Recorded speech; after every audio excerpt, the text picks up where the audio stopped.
İndi demək, biz bu günləri nəyə keçirik sizlə? 2020 sınaqdan 7-ci sınaq mövzu proqramlaşdırma olaraq davam edirik. Gəlirik birinci suala. Birinci sualda nədir? Sadə sual nümunəsidir. A-nın qiyməti 4-dür, B-nin qiyməti 5-dir, C-nin qiyməti A ilə B-nin cəmidir. Olur 4 üstə gələk 5, bu da mənə verir 9. Sonra mötərizə açıram, A-nı C-yə vur deyir. A-nı C-yə vur. A-nın qiyməti neçə aldım? A, onsuz da zaten 4 vermişdim. 4 vuraq. C-nin qiyməti neçədir? 9-dur. 4 vuraq 9 üstə gələk. A-nın C-yə bölünməsindən alınan qalıq. A neçədir? 4-dür. 4-ün C-yə bölünməsindən. C neçədir məndə? 9-dur. 4-ün 9-a bölünməsindən alınan qalıqdır bu da. 4 dəfə 9-un 36, 36 üstə gələk. 4-ün 9-a bölünməsindən alınan qalıq 4 verir. 36-nın da üstünə 4 gələndə mənə verdi 40-ı. İndi bura düşürəm aşağı. Görürəm A-da, A bərabərdir B-dən də deyir C-ni çıx. B neçə idi? 40 idi. 40-dan C-ni çıxıram, 9-u. Bu da mənə verir nəyi? 31-i. 31-i. Printdə deyir nəyi çap elə? A-nı, yəni 31. Üstə gələk B-ni. B neçə idi? 40. Üstə gəlsin C. C neçə idi? 9, 9. 31 ilə 9 neçə elədi? 40. 40-ın da üstünə 40 gələndə mənə nə verdi? 80 verdi. Birinci sualımın cavabı nə oldu? D variantı. Bu belə. İndi gəlirik ikinci suala.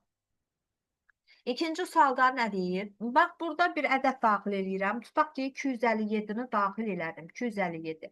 257-ni ona böləndə burada qalıq mənə nəyi verir? 7-ni verir. 257-nin ona bölünməsindən alınan qalıq mənə nəyi verdi? 7-ni verdi. 7-ni. Sonra 257-nin də ona bölünməsindən, bax belədir də elə bir ki, 257-nin ona bölünməsindən alınan tam hissədə mənə 25-i verir. 25-i. Bu da mənə verdi 25. İndi deyir n neçədir? 25. 25 deyir fərqlidirmi sıfırdan? Buna hə deyirsən. Hə deyəndən sonra mən while dövrü mənə icazə verir ki, dövrün içinə keçim. Baxıram. Deyir n-in 10-a bölünməsindən alınan qalıq kiçikdirmi s-dən? S-im neçədir? 7-dir. N-im neçədir? N-im də mənim 25-dir. 25-in 10-a bölünməsindən alınan qalıq mənə nə verir? 5-i verir, 5-i. 5 deyir kiçikdir S-dən, 7-dən. Deyirsən, hə, hə. Onda S bərabərdir N-in 10-a bölünməsindən alınan qalıq. S-im neçədir? Mənim S-im 7 idi də. 7-nin 10-a bölünməsindən alınan qalıq mənə nəyi verdi? 7-ni verdi. 7. Baxım, düzmü yazdım? Bəli, yazdım. Sonra N də bərabərdir. N-in 10-a bölünməsindən tam hissə. N-im neçə idi? 25 idi. 25-in 10-a bölünməsindən alınan tam hissə mənə nəyi verir? 2-ni verir. 2-ni. Qaydıram yuxarı. Deyir 2, yenə qaydıram valide də yuxarı. 2 fərqlidirmi sıfırdan? Bəli. Yenə düşürəm aşağı. 2-nin 10-a bölünməsindən alınan qalıq nə eləyir? Bax, 2-nin 10-a bölünməsindən alınan qalıq mənə 2-ni verir. 2-ni. Deyir 2-ni 10-a böləndə alınan qalıq 2. Kiçikdirmi S-dən? S-im neçədir? 7-dir. 2 kiçikdir 7-dən. Hə. Düşürəm aşağı. Deyir onda N. N-im neçə idi? 2. 2-nin 10-a bölünməsindən alınan qalığa bərabər olsun. Artıq 7 yox 2 olsun. Sonra gəlirəm. N də bərabər. Axırıncı səfər 2 olmuşdu. N-in 10-a bölünməsindən alınan tam hissəyə bərabər olsun. 2-ni də 10-a böləndə alınan tam hissə 0 olur. Yəni 2-ni 10-a böləndə alınan tam hissə 0-dır. Qalxıram bir də yuxarı. 0 fərqlidirmi sıfırdan? Yox deyib dövrdən çıxır. Mən 257 daxil eləmişdim. Amma S ən axırıncı səfər 2-ni aldı da, yəni 2-ni çap elədi. Mən 257-ni daxil elədim, 2 çıxdı. Mən 257 ədədinin içərisində ən kiçik rəqəmini neynədi? Çap elədi.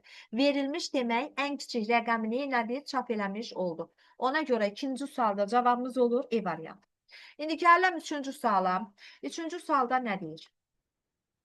Bunu silək, biraz sərgərlik olsun buralar. Hə. İndi gələm üçüncü suala.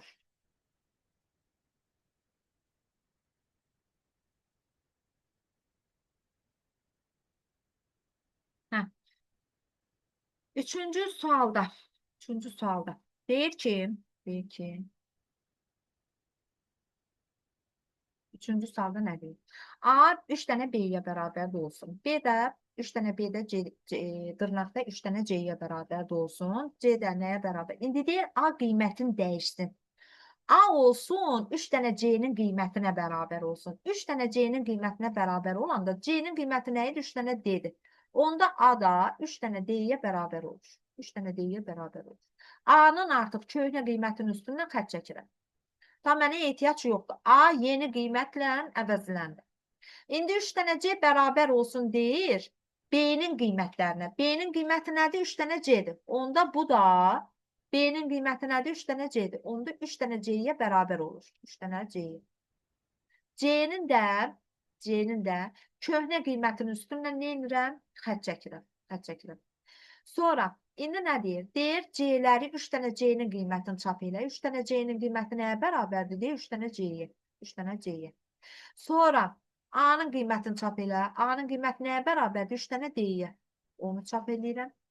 Sonra 3 dənə B-nin qiymətini deyir çap elə. 3 dənə B-nin də qiyməti onsuz da zaten dəyişməyib. 3 dənə C-yə bərabərdir. Bunu da 3 dənə C-ni yazıram. Deyərsiniz, ay müəllim, bəs dırnaqlar necə oldu? Print həmişə dırnaqları yer. Bax, bu cürə çıxardı. Olur cavab nə? B variantı. Bu da belə. İndi gəlirəm nəyə? Gəlirəm, demək, 4-cü suala. Gəlim 4-cü suala. Burada nə deyir? Baxın. Burada 5 üstə gələn məhz SQRT x nə deməkdir? Bu kök altında x deməkdir. Kök altında x. Kök altı x. X-in yerinə nə qoyuram? 1 qoyuram. Olur kök altda 1. Kök altda 1. Bölünsün nə? Absolut modulda deməkdir. Modulda x minus 4. X-imin yerinə 1 qoyuram. Olur 1 çıxaq 4, o da eləyir müsbət 3. Biz riyaziyyatdan bilirik ki, mənfi ədədinə, müsbət ədədinə modul 3-ə bərabər, müsbətə bərabər. İstəyir mən burada mənfi 25 də daxil eləsəm, müsbət 25-ə bərabərdir. Müsbət 25 də daxil eləsəm, müsbət 25-ə bərabərdir. Bunu riyaziyyat müəllimimiz öyrədər. İndi bu da 3-dür. Bu da düşdü 3. 3 və vuraq, sonra vuraq nə? 3-ə. İndi bərabər. Kök altda 1-dən nə çıxdı? 1 çıxdı. 5-in üstünə 1 gələndə 6. 6-nı 3-ə böləndə 2. 2-ni də 3-ə vuranda mənə verir nəyi? 6-nı. 6-nı da çap eləmiş olur. Olur cavab nə? A variantı. Ümid eləyirəm başa düşürdür. İndi gəlirəm neçənci suala? Gəlirəm 5-ci suala. 5-ci sualda nə deyir? Baxın, float input klaviaturadan daxil edilmiş ədədi neyinir? Sətir tipində qəbul edir. Amma bunun qarşısında float olduğu üçün bunu həqq ədədə, yəni həqq ədəd tipinə çevirir. Həqq ədədə çevirir. Olur nə? Must P, yəni P-nin üzərinə gəlir. Must SQRT x plus 1 kök altında P-nin üzərinə gəlir. Kök altında x plus 1-i bölür. Demək, absolut nə deməkdir? Modulda deməkdir. X-in kvadratına. Vurur 4-ə, bunu 4-ə vuranda, bunu 4-ə vuranda, vuraq 4, bax belə, vuraq 4 olanda bu 4 buna vurula bilərmi? Bəli. Yəni, bu 4-ü keçirdirəm elə mən qarşıya, bu mənə sərgəli görsənsin. Bir də üstə gələk, mənim burada nəyim var idi? Üstə gələk, bir dənə pi-im var idi. Üstə gələk pi yazıram. Bax belə. Olur nə? Olur A variantı. Ümid eləyirəm, başa düşüldü. Sadə sual nümunəsi idi. Məncə burada çətin heç nə yoxdur. Yox. İndi gəlirəm nəyə? Bunlar silib. Sizdən qabaq dərsdəydim, o biri qruplara izah eləyirdim deyə bu burada qalıb. Aha. İndi gəldim nəyə? İndi gəldim 6-cı suala. 6-cı sualda nə deyir? Baxın. Biz bilirik ki, SEP-in işləmə bir funksiyası var. SEP hər vergül görəndə printdə işləyir. Baxın, R nədir? R-ın qiyməti 2-yə bərabərdir. 2-ni yazıram. Sonra vergülü görür. Vergülü görən kimi sep işləyir. Sep nədir? Sepin içərisinə nə verilib? 23 verilib. Dırnaqda, yəni 23 verilib. Vergülün əvəzinə mən 23-ü yazıram. Sonra yeni E-ni görürəm. E dəyişən. E dəyişən nəyə bərabərdir? 3-ə bərabərdir. 3-ü yazıram. E-dən sonra bir dənə də vergül görürəm. Vergülü görən kimi yenə sep işləyir. 23-ü yazır. 23-ü yazır. Sonra R üstə gəlir R var. R2-dir üstünə R gələndə 3 olur, olur 5. Sonra vergülü görür, amma işləmir. Niyə? Çünki sepdə ən axırıncı vergüldə işləmir. Olur bu cürə. 2, 2, 3, 5. Yəni A variantı. Ümid eləyirəm, başa düşüldü. Sonra, burada nə deyir? Deyir ki, burada x və y dəyişənlər üçün hər biri üçün 14 qiyməti daxil olunarsa, hər biri üçün deyirsə, mən x-ə də 14 verirəm, y-ə də 14 verirəm. Aha. Daxil edilərsə, ekranda nə əks olunur? Baxıram. X Y-ə bərabərdirmi? Biz bilirik ki, əgər işin içində and varsa, hər iki tərəf doğru olmalıdır. İki tərəfdən biri doğru olmazsa, onda false qəbul edirik. Yəni, götürmürük. Amma burada baxıram ki, hər iki tərəf doğru olmalıdır. Görək doğru çıxırmı ya yox? X Y-ə bərabərdir. X-im də 14-də Y-im də bərabərdirmi? Bəli, bərabərdir. İndi o birisinə baxaq.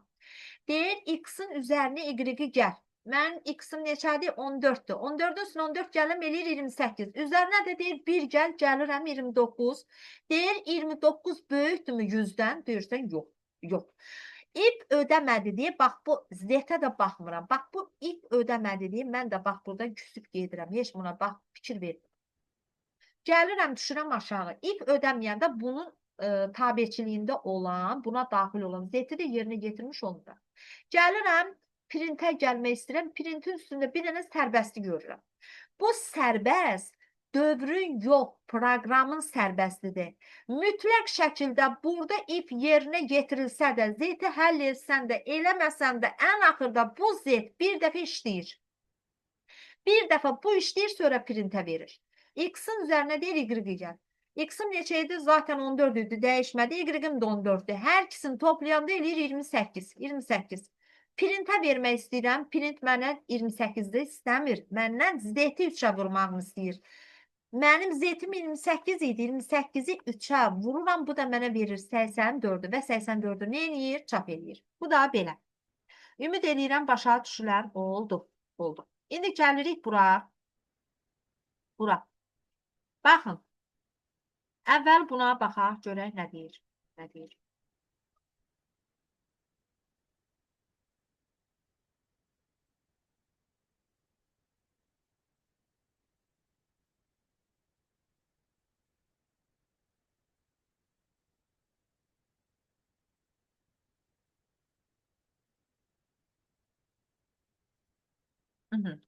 Baxaq.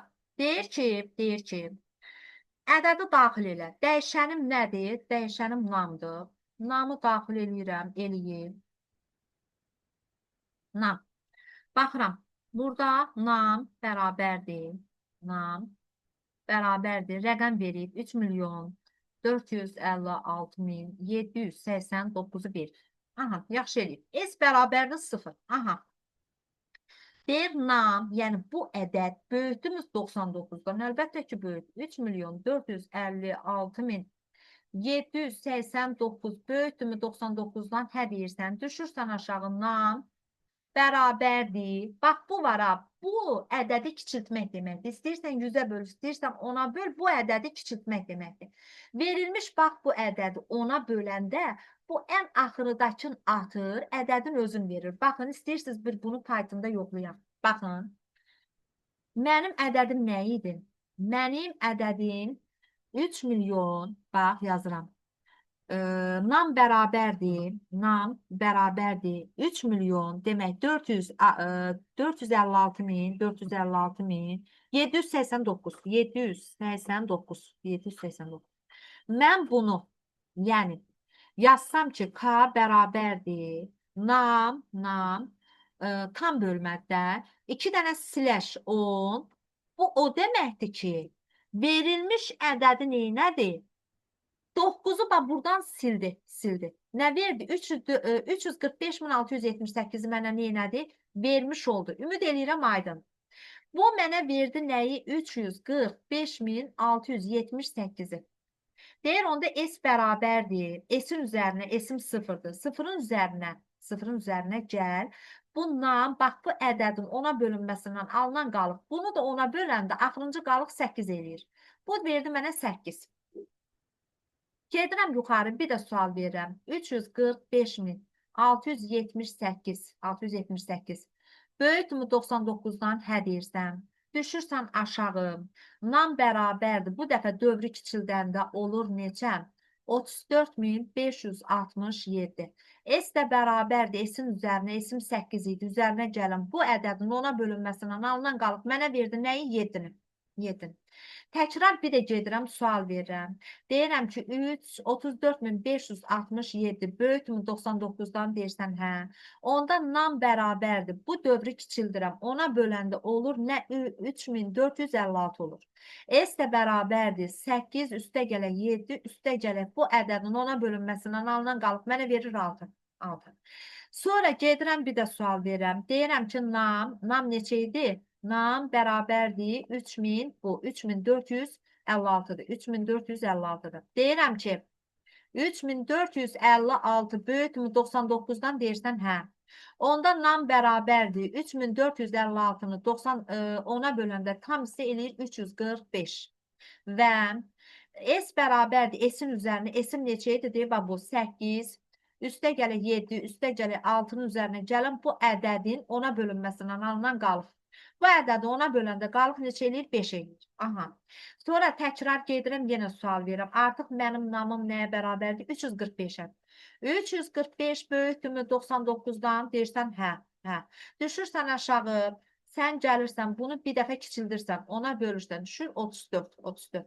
Bir dəfə də düşür aşağı, S bərabərdir, S-in üzərindən 8 üstə gələ 7, üstə gələ 6, üstə gələ 5-in üzərinə gələm, 34-ün ona bölünməsindən alınan qalıq düşür 4. Bu da bərabərdir. Hələ bərabər qoymuram. Təkrar bir də gedirəm, sual verirəm. Bax, yenə gedib sual verirəm. Deyirəm ki, 34 böyükdürmü 99-dan validdə da dövr eləyirəm. Deyirəm, yox. Yox deyən kimi dövrün üstünə xət çəkir, çıxır. Ən axırda gəlib printi görür. Bax, buradakı printi görür. Ən axırda printi görür. Print nəyə çapa verib? S-i. Görür, S məndə nəyə çapa verir? 8-in üstünə 7 gələndə 15. 15-in üzərinə gələm 6 ilə 5, 11, 11-in də üstünə 4 gələndə neçə eləyir? 15. 15 ilə 15 mənə nəyə verdi? 30-u. 30-da da nədir? Çapa vermiş oldu. Ümid edirəm, aydın oldu. Aydın oldu. Bu da belə. Burada cavab nə oldu? Demək oldu 30. 30. İndi gəlirik neçənci suala? 9-cu suala. Görək 9-cu sualda nə deyir? Nə deyir? Aha, 9-cu sualda nə deyir?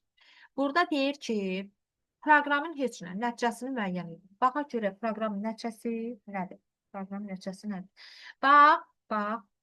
Burada A-ya 16 verib, B-ya da 24 verib. P bərabərdir A ilə B-nin hasilini.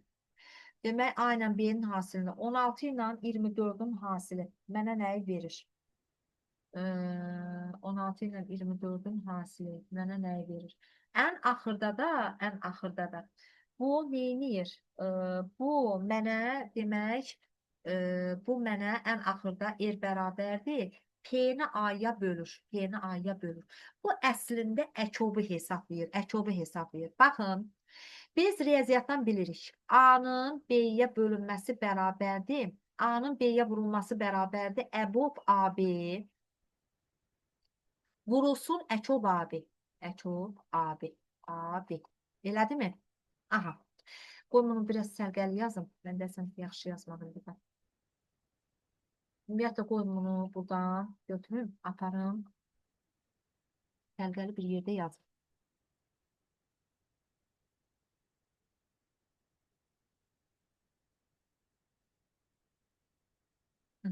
Bu da belə.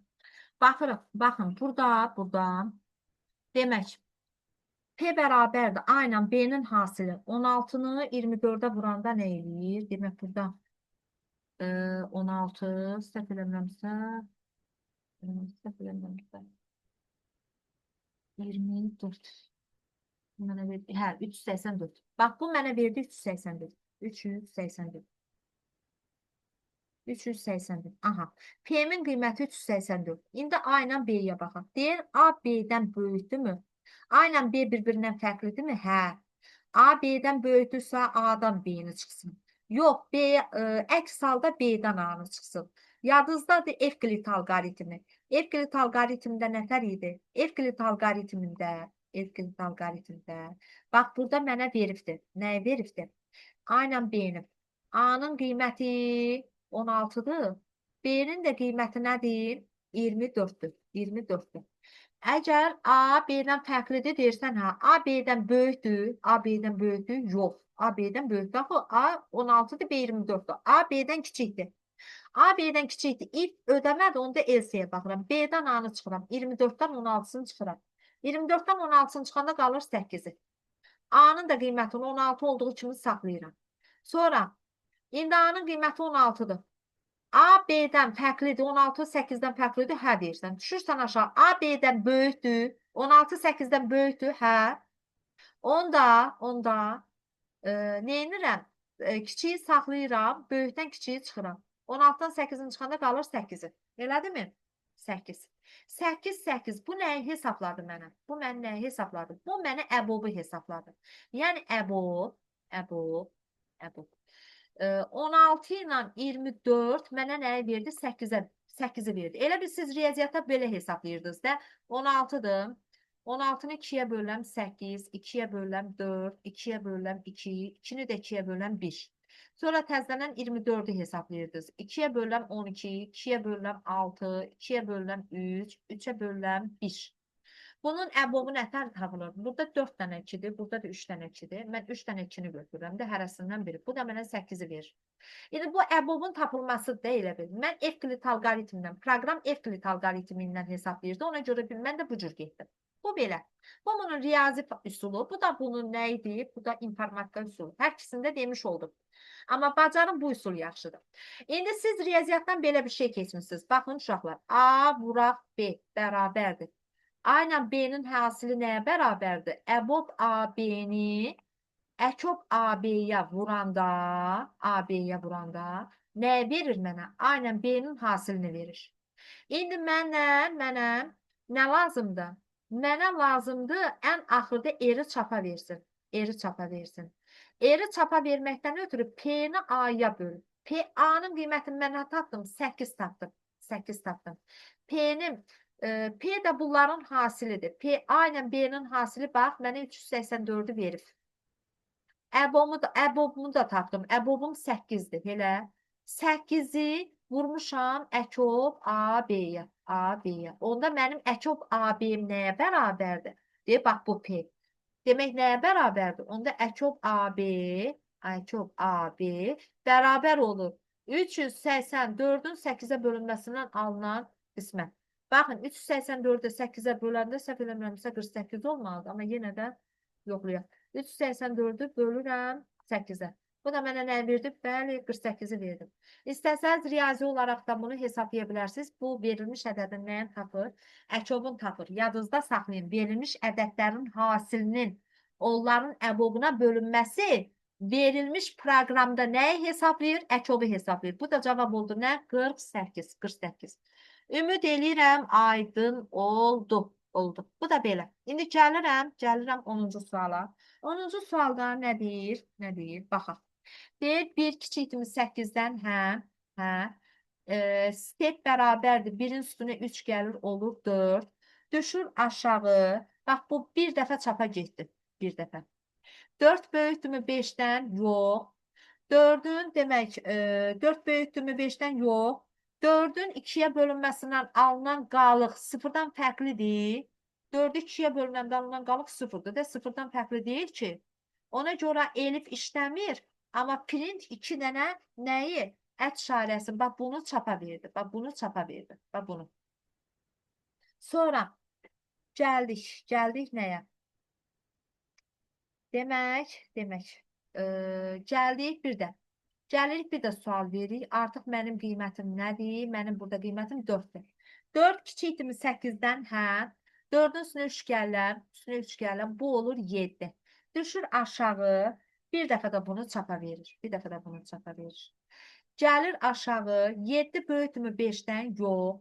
7-ni 2-yə böləndə qalıq 1-dirmi? Belə qalıq 1-dən demək fərqlidirmi? 7-ni 2-yə böləndə qalıq 0-dan fərqlidirmi? Deyirsən, hə. Hə dediyinə görə, bax, burada da demək neynədir? 7 böyükdürmü 5-dən? Hə. 7 böyükdürsə 5-dən. Baxın, 7-ni çapa verdi. 7 böyükdürmü 5-dən? Hə. Bax, bunlar çapa getdi. Bunlar da çapa getdi. 2 dənəsi bu, 3 dənə bu. Bax, bu təkrar deyil bunu. Düzgünlük olsun. Birinci nə olur? Birinci olur demək. 1 8-dən kiçikdə 1-in üstünə 3 gəldim oldu 4. Bu getdi çapa. Bu getdi çapa. Bir dəfə bu getdi çapa. Sonra yazıram bura ət işarəsi. Getdi çapa. Sonra 4 böyükdürmü 5-dən? Yox. 4-ü 2-yə böləndə qalıq 0-a bərabərdirmi? Qalıq 0-dan fərqlidirmi? 4-ü 2-yə böləndə? Yox. Yox. Ona görə də 2 dənə nədir? Ət işarəsi burada getdi çapa. 2 dənəsi də burada getdi. Sonra gəlirəm yuxarı. Artıq 4-dür. 4 kiçikdirmi 8-dən? Hə. Gəlirəm 4-ün üstünə 3 gəlirəm. Eləyir 7. 7. Bir dəfə də burada ət işarəsi getdi. Çapa. Ət işarəsi. Sonra 7 böyükdür 5-dən. Hə. Düşdü 3 dənə də burada getdi. Çapa. 7 5-dən böyükdür axı. 3 dənə burada getdi. Çapa. Ta ip ödədi deyə. İp ödədi deyə. Neynirəm? Elfə baxmıram. Elfə baxmıram. Gəlirəm burada bir dənə 2 dənə ət işarəsi sərbəstdir print. Bunu da bir dəfə çapa verirəm. Çünki print heç nədən asılı deyil də, sərbəstdir. Sonra gəlirəm, demək ən axırda 7 almışdım. 7 kiçikdir 8-dən. Yenə hə deyirəm. 7-nin üstünə 3 gəlirəm. Bu dəfə 10 eləyir. 10. 10 elədim. Düşürəm aşağı bir dəfə də ət işarəsini çapa yollayıram. 10 böyükdür 5-dən. Artıq 10-yu daxı. 10 böyükdür 5-dən. Hə. 3 dəfə də burada getdi. 1, 2, 3. 3 dəfə də burada getdi. Elfə baxmıram. 2 dəfə də burada çapa getdi. Çapa getdi. Artıq 10-dur. 10 kiçikdir 8-dən. Yox deyib gedir. Görək neçə dəfə çıxdı? 1, 2, 3, 4, 5, 6, 7, 8, 9, 10, 11, 12, 13, 14, 15. 15 dəfə ət işarəsi çapa getdi. Ümid edirəm başa düşdünüz. İndi gələm bura. Bu neçənci sualdır? Oldu 11-ci sual. Deyir ki, demək nə deyir burada? Deyir ki, x getsin, bir-bir qiymətləri götürsün. Görək hansı qiymətləri götürür. Demək, x 5-dən 5-in kvadratı 25-ə qədər qiymətləri götürür.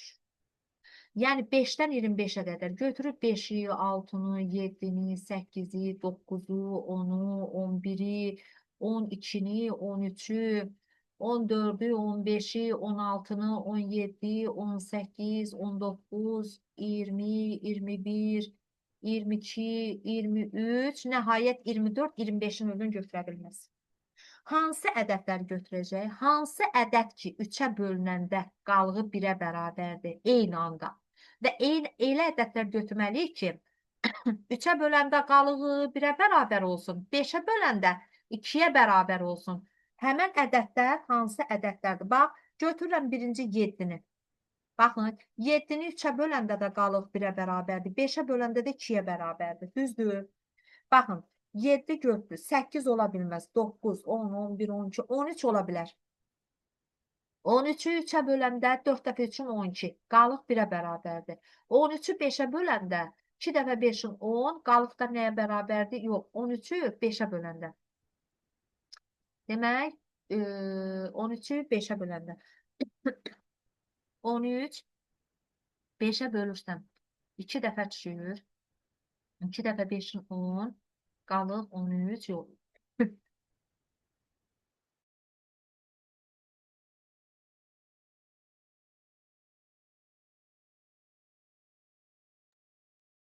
Burada demək 13-ü götürmür. Çünki 13-ü 5-ə böləndə qalıq 2 eləmir. Ona görə də 13-ü götürə bilməz. 13-ü götürə bilməz. Sonra gəlirəm 13-ü götürmürəm. Amma gəlib bax məsələn 22-ni götürə bilərəm. Niyə? Çünki 22-ni demək 22-ni 3-ə böləndə 7 dəfə 3-ün 21, qalıq 1 qalır. 22-ni də 5-ə böləndə 22-ni də 5-ə böləndə qalıq 2 qalır. 7 üstə 22 gəldi, neçə elədi? 29. Cavabımız oldu nə? B variantı. Sonra gəlik bura.